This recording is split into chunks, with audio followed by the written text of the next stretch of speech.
talabalar o'zini kissasidan hech qanday pul sarf qilishmaydi. Shu narsasi yaxshi. Ya'ni Tojikistonda yoki O'zbekistonda Koreyaga kelish avia chiptasini ham Koreya o'zi qoplab beradi. Na topik, na IELTS darajam yo'q edi. Ayniqsa bu Koreyada o'qimoqchi bo'lsangiz, ingliz tilidan ko'ra koreys tilini bilib kelganingiz yaxshiroq. Faqat bu Koreyada faqat o'qish emasda, bu yashash bor, boshqa narsa bor, baribir o'zini muammolari kelib chiqadi, baribir koreys tilini bilgan yaxshi. Masalan, men IELTSga mana shuga topshirganman, mana shunga chiqadi. Men masalan, mayda oxirigacha dokument boshlasam bo'ladimi yo iyungacha boshlasam bo'ladimi? Topga registratsiya qildim, yozda kiraman, keyin uni chiqqancha yana mana shuncha vaqt bor, keyin vaqtim yetarlimi degan savollar ham ko'pda. Topik darajangiz iyun oyi chiqqandan keyin o'shani keyin qo'shimcha qilib topshirsa ham bo'ladi. Rahim aka. Assalomu alaykum Shahzodbek. Va assalomu alaykum bizlarning kuzatuvchilar. Hammangizga xayrli kun degan deb boshlaymiz. Bizlarda oxirgi qo'ygan videomizdan keyin anchagina savollarimiz yig'ilib qoldi. Ulardan eng ko'pi GKS granti degan savol ko'p berilyapti. O'shalarga biz bugun ozroq ma'lumot berib ketamiz.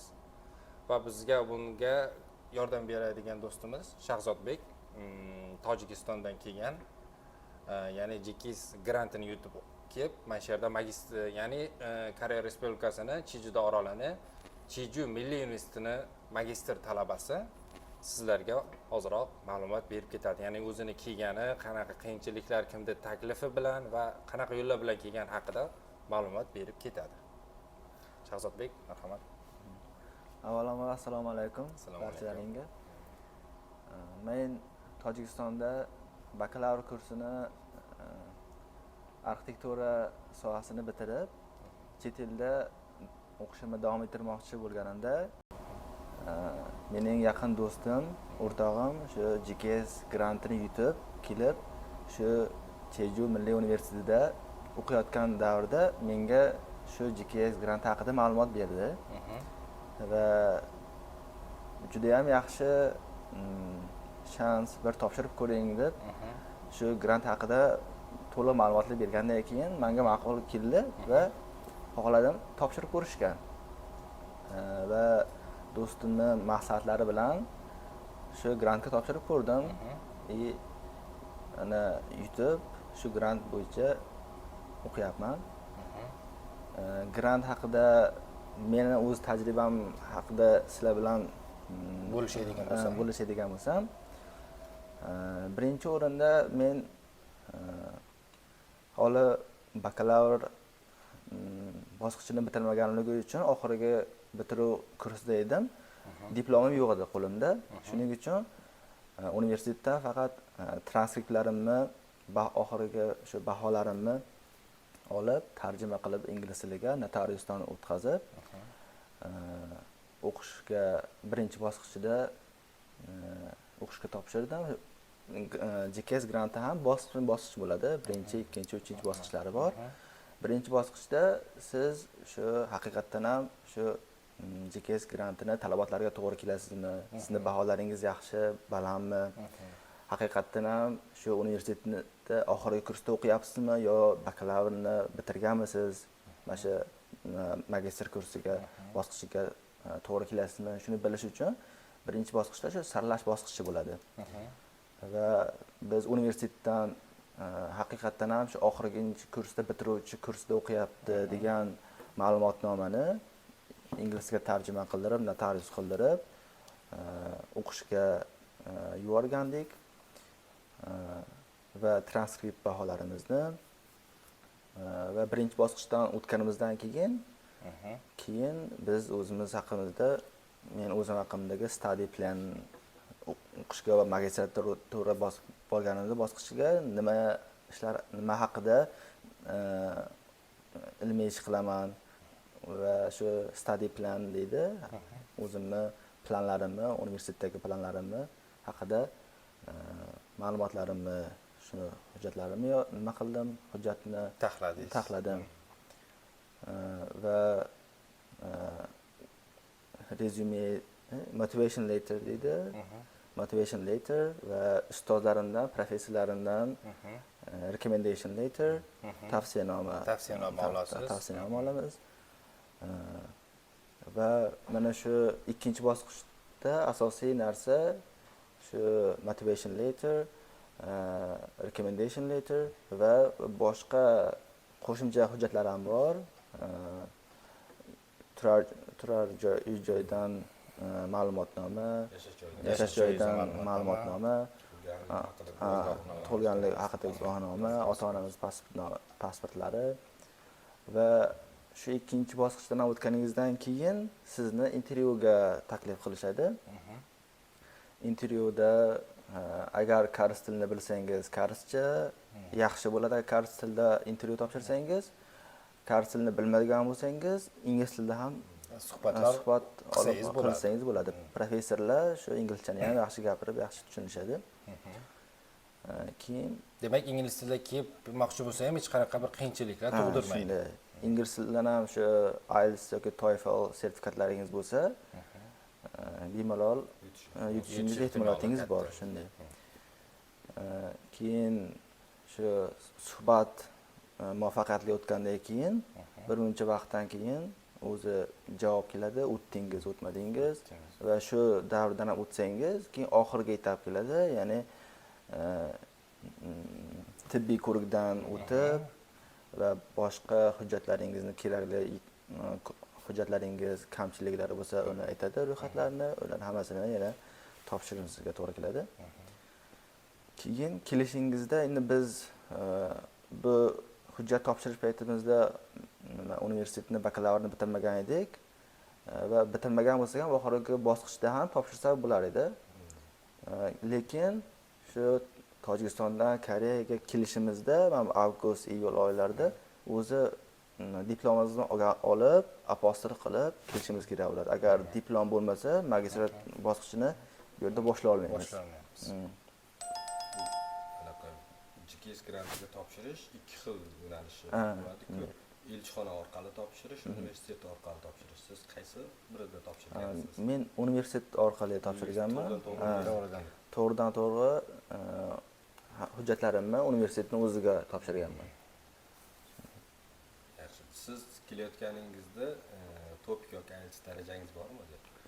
Yo'q, menda na topik, na IELTS darajam yo'q edi, lekin ingliz tilini yaxshi bilganim uchun intervyuda faqat inglizcha gaplashib, osodani gaplashib olganim uchun, muammo bo'lmaganligi uchun bemalol olishgandi. Shunaqa. Lekin sertifikatingiz bo'lsa, o'tish ehtimollatingiz oshadi. Yanada oshadi. Yanada oshadi. Ayniqsa Koreyada o'qimoqchi bo'lsangiz, ingliz tilidan ko'ra koreys tilini bilib kelganingiz yaxshiroq bular uchun. Chunki hamma ixtisoslarda ham ingliz tilida o'qitadigan nimalari kam bo'lishi mumkin. Asosiy nimalar, ya'ni odam o'zi xohlagan yo'nalishini tanlashi kamroq bo'lishi mumkin. Ingliz tilida kelmoqchi bo'lsa, koreys tilida kelsa, xohlagan bir yo'nalishda o'qish mumkin. Professorlar ham shu koreys tilini biladigan o'quvchini olishni xohlaydi. Chunki biladiki, masalan, koreys tilini bilmasa, o'quvchi o'zi qiynaladi. Tushunishga. Shuning uchun faqat bu Koreyada faqat o'qish emasda, bu yashash bor, boshqa narsa bor, baribir o'zini muammolari kelib chiqadi. Baribir koreys tilini bilgan yaxshi. Shunday. Keyin GKS yana bir yaxshi tomoni, agar koreys tilini bilmaydigan o'quvchi bo'lsa, kelgandan keyin 1 yil tayyorlov kursi bo'ladi. Tayyorlov kursi o'qitiladi. Agar til kursini o'qib tugatayotganda nechinchi darajagacha olish kerak? Universitetga qarab farq qiladi, ixtisosingizga qarab, masalan, yuridik sohada bo'lsangiz, darajangiz balandroq kerak bo'ladi.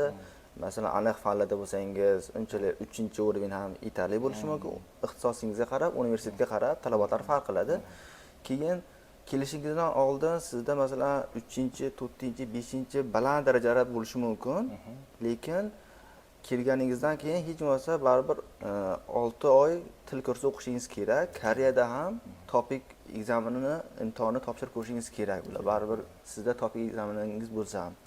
Keyin agar 6 oyning ichida shu universitetingiz talab qilgan darajani olib bo'lsangiz, siz to'g'ridan to'g'ri 1 yil o'qimasdan til kursini to'g'ridan to'g'ri o'sha magistrat sohangizga yoki PhD o'qimoqchi bo'lsangiz, PhD sohangizga vaqtni ekonom qilib, to'g'ridan to'g'ri o'tib ketishingiz mumkin. Masalan, 1 yil davomida o'qish shart emas. Ha, shunday.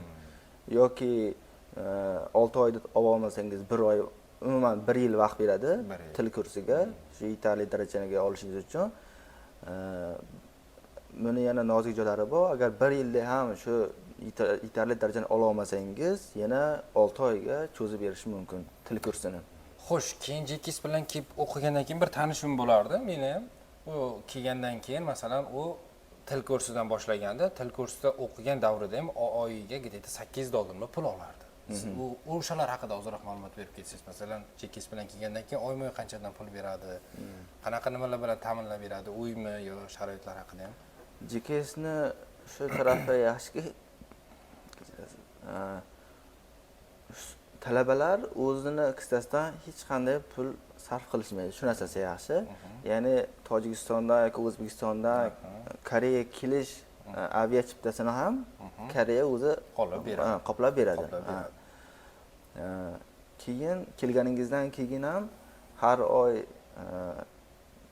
bizni vaqtimizda magistrlarga 1 million won har oy stipendiya berardi.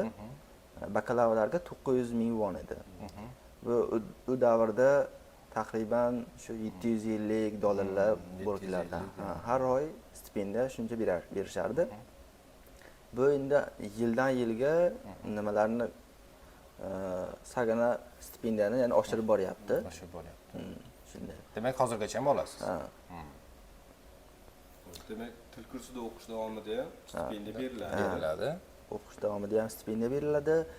Keyin birinchi Koreyaga kelganingizda ham yordam puli ham beriladi. Shu joylashib olganingiz uchun, yordam joylashib olganingizgacha qadar joylashib olishingiz uchun kerak bo'ladigan yana qo'shimcha taxriban bizning davrimizda $150 qo'shimcha berardi. Sug'urta, yotoqxona pullarini ham qoplab beradi.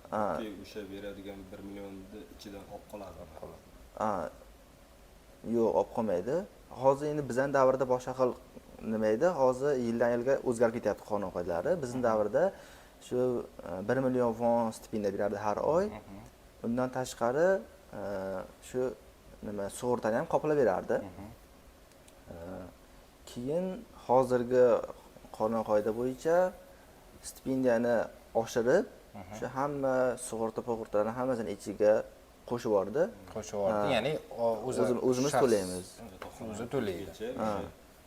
Beriladigan stipendiyani ichidan to'lanadi. Shunday, Keyin ba'zi bir universitetlar bor, ba'zi bir universitetlar shu JKS studentlariga, talabalariga yotoqxonani bepul qilib berishi ham mumkin. Shunday. Universitetga qarab farqlanadi. Shunday. Shahzodbek, sizga kattakon rahmat. Endi keyingi savollarimizga keladigan bo'lsak, keyingi berilgan ko'p savollardan bittasi, ya'ni Koreyaga kuzgi semestrga dokumentlarimiz qachondan boshlanadi? Bu savollarimizga Rolmagan bafirchi bemalol javob berib ketadi. Qabullar aprel oyidan boshlanadi. Lekin ular hozirdan tayyorgarlik ko'rish kerak. Chunki diplom bo'ladigan bo'lsa, uni apostil qildirib qo'yish kerak. Tug'ilganlik haqida guvohnomani tarjimadan tarz qildirib qo'yish kerak. Bundan tashqari study plan tayyorlab qo'yish kerak, o'zini tanishtirish ijodiy study plani insholarni hozirdan tayyorlab qo'yish kerak. Chunki o'sha qabul boshlangandan keyin qilaman desa, ulgurmay qolishi mumkin. O'tgan yili bitirgan bolalar, diplom qo'lida bo'lgan bolalar aprel oyi bemalol hujjat topshirishi mumkin. Chunki asosiy yo'nalishlar, yuqori reytingda turadigan yo'nalishlar aprel-may oylari qabul bo'ladi. Ikkinchi darajali yo'nalishlar, ya'ni talabalar ko'p topshirmaydigan yo'nalishlarga may-iyun oylari qabul bo'ladi. Hozir aprel oyiga, demak, hamma hujjatlari tayyor bo'lsa, qabul davomiyligi universitetga qarab farq qiladi. Asosan 2 hafta yoki 1 hafta universitet reytingiga qarab 3 kun davom etishi ham mumkin. 3 kunda boshlanganda topshiraman, o'sha vaqt tayyorlayman desa uspet qolishi mumkin. Shuning uchun hozirdan tayyorlab qo'yish kerak hujjatlarni. Ya'ni kerakli bo'ladigan hujjatlarni haqida aytadigan bo'lsam, birinchi o'rinda загранный pasport, pasport kerak bo'ladi. Ikkinchisi rasm, orqa fon orqali 3-4 rasm, bundan keyin diplom apostili, apostil qildirilgan, ya'ni diplom va uni baholar ilovasi birgalikda apostil qilingan bo'lishi kerak. Uchinchisi ota-onasini pasport kopiyasi. To'rtinchisi tug'ilganlik haqida guvohnomasini tarjimani tarishi, oxirgi paytlarda uni ham apostillikni talab qilyapti ko'p universitetlar. O'shalarni tayyorlab qo'yish kerak. Bank счет, bank hisob raqamida o'qishga yetarli bo'ladigan mablag' bor degan bankdan spravka olish kerak. Uni qachon oladi? O'qishga topshirayotgan vaqtida qo'lida bo'lishi kerak. Qo'lida bo'lishi kerak. Endi hozir O'zbekistondagi elchixonani talablariga ko'ra bir oy muddatda turgan bo'lishi kerak deyiladi. Ya'ni u qachon bir oy muddatda turgan bo'lishi kerak? Elchixonaga viza uchun hujjat topshirayotgan vaqtda, ya'ni siz Koreyada o'qishga qabul qilingan bo'lsangiz, bu yerda qabul qilindi degan hujjat sizning qo'lingizga borgandan keyin o'shani olib elchixonaga topshirayotgan vaqtingizda bir oy muddatda turgan bo'lishi kerak. Lekin hozir Koreyan universitetiga topshirayotgan vaqtda umuman bir oy degan narsa yo'q. Pulingiz borligini ko'rsatib bersangiz bo'ldi. Ya'ni bir kunga qo'yib olib topshirsa ham bo'ladi. Universitetlarga qarab, u ham talab har xil, ya'ni O'zbekistonda Koreya bankidan bo'lish kerak degan joyi bor. Ko'pchilik universitetlarda Koreya banki bo'lish shart emas. O'qishga topshirayotganda xohlagan bankidan qilsa ham bo'ladi. Lekin vizaga topshirayotganda Koreya bankidan qilish kerak. Tojikistonda bu ixtiyoriy, bank tanlash ixtiyoriy bo'ladi. Yana study planlar o'zini tanishtirishda aytdi. Keyin universitetda ariza blankasi bo'ladi. Ariza blankasini topshirayotgan vaqti universitetdan so'rab olinadi. Bu narsa qanday olinadi? U to'g'ridan-to'g'ri talabani o'zi universitet saytiga kirib skachat bo'lsa ham bo'ladi yoki bizlar orqali bog'lanib o'sha narsani olsa ham bo'ladi. Internetdan izlab ko'rsa ham bu narsa chiqishi mumkin. Universitetga qarab blankasini ozgina farq qilishi mumkin. Deyarli bir xil. Ariza blankasi bir xil. Xo'sh, keyin yana bitta ikkita savollar bor. Masalan, men IELTSga mana shuga topshirganman, mana shunga chiqadi. Men masalan mayda oxirigacha dokument boshlasam bo'ladimi yo iyungacha boshlasam bo'ladimi? Topikka registratsiya qildim, yozda kiraman, keyin uni chiqqancha yana mana shuncha vaqt bor, keyin vaqtim yetarlimi degan savollar ham ko'pda. Bizlar qanaqa javob bera olamiz? Masalan, mana shu oydan qaysi oyigacha masalan oxiri bo'lishi mumkin? Uni ham elchasi bor-ku, masalan, topshirish. Hozir hujjatlar topshirayotganda hujjatlarni aytib o'tdim. Eng asosiysi qolib ketibdi. Til sertifikati. Bakalavr yoki magistrga topshirayotganda u eng kerak bo'ladigan narsa til sertifikati, ya'ni minimal 3-daraja. Minimal 3-daraja IELTSdan universitetiga qarab farq qilishi ham mumkin bu narsa. Minimalni 2-daraja bilan ham universitetda bakalavr bosqichiga topshiradi desa bo'ladigan institutlar, universitetlar bor. Ya'ni kasbiy ta'lim bo'lishi, ya'ni 2 yillik o'qishga topshirishi mumkin. Topik men aprelda topshiraman, javobi mayda yo iyunda chiqadi deydigan variant bo'ladigan bo'lsa, siz topikka ariza berganligingiz qog'ozini qo'shib topshirasiz universitetga. Universitet hujjatlaringizni qabul qiladi. Intervyular bo'ladi. O'qishga qabul qilishda o'sha intervyulardan o'tsangiz, topik darajangiz iyun oyi chiqqandan keyin o'shani keyin qo'shimcha qilib topshirsa ham bo'ladi. Faqat o'sha sertifikat topshirgandan keyin o'qishga qabul qilindi degan hujjatni universitet jo'natib beradi. Agar o'sha narsa kelmasa, o'qishga qabul qilindi degan qabul qilingani bilan hujjat jo'natib berilmaydi. O'sha bank счет ham xuddi shunday. Misol uchun hozir danli moment bir kunlik qo'yib olindi, lekin viza topshirayotganda 1 oylik bank chiqarib olganda universitetga ham bitta ilovasi topshirilishi kerak. Mana men 1 oylik pulim bor edi, til sertifikatim bor edi. Universitetlarga qarab sal farq qiladi, lekin misol uchun Cheju Milliy universitetini oladigan bo'lsak, bakalavrga topshirayotganda topik darajasi bo'lmagan holatda topshirsa bo'ladi, tilni bilsa, lekin avgust oyigacha topik sertifikatini olib topshirish kerak. O'shani topshirgandagina uni qabul qilinganlik xati jo'natib beriladi universitetdan. Bo'lmasa, o'sha qabul qilinganligi bekor qilinadi. Xo'sh, keyin hozir bizlar menimcha faqat magistr va bakalavrga keladigan bolalar haqida gaplashdik. Ular unaqa bolalar soni, ya'ni til kursiga kelmoqchi bo'lgan bolalardan ancha kamroq. Endi til kursiga kelmoqchi bolalarga hozir menimcha til kursiga ham kelmoqchi bo'lsa topib kam 2 so'rab qoldi. Til kursi uchun qabul may oyi boshlanadi. May oyida boshlanadi. Ularda hozir elchixonaning talabi minimal 2-daraja kerak. Bu O'zbekistondan meni. Ha, O'zbekiston elchixonasi. Yo'q, hozir Tojikiston elchixonasida ham xuddi shu narsa minimal 2-daraja so'ralyapti, lekin sizda IELTSdan topik 5.5 daraja, IELTSdan top 5.5 darajangiz bo'lsa, siz topshira olasiz til kursiga. Til kursiga ham kelsa bo'ladi. Til kursiga kelib 6 oy o'qigandan keyin darajani olib, bakalavrga o'tib ketish mumkin yoki magistrga o'tib ketish mumkin yoki o'sha IELTS darajasi bilan ingliz tili yo'nalishi bo'lsa o'qitiladigan yo'nalishlarga o'tib ketish ham mumkin, lekin topik darajasi bo'lmagan holatda til kursiga o'qish majburiy bo'ladi. Magistraturada sal farq qiladi. Magistraturada ingliz tilida dars o'qish mumkin bo'lgani uchun ingliz tili sertifikati bilan bemalol yo'nalishga topshirib 5.5 bilan 5.5 bilan bemalol topshirsa bo'ladi. Topik minimalni 3 bilan magistrga topshirsa bo'ladi. Til kursi uchun agar topik darajasi 2 bo'lsa, kelib 6 oy til kursida bu yerda o'qishni tavsiya qilamiz. Chunki 3 yoki 4-daraja olsa, universitetga kirayotganda u har xil scholarshiplar olib, kontraktga arzonroq o'qishlarga topshirishi mumkin. Xo'sh, unda bizlarni, ya'ni Koreyaga talaba bo'lib kelmoqchi bo'lgan studentlarimiz kerakli javobni oldi deb o'ylaymiz. Agar yanada kerakli savollaringiz bo'lsa, yozib qoldirishingiz mumkin. Bizlarda Instagram, Telegram, TikTok, Facebookda nimalarimiz bor. YouTube'da, eng glavnisi YouTube'da. Hozir bizni ko'rib turgan barcha YouTube platformasida bizlarga gudok bosib qo'yishni va o'sha yerda kommentariy, kerakli savol bo'lsa kommentariy yozib qo'yishni tavsiya qilamiz. Chunki bizlar bundan buyog'iga asosiy e'lonlarni YouTube orqali berib boramiz.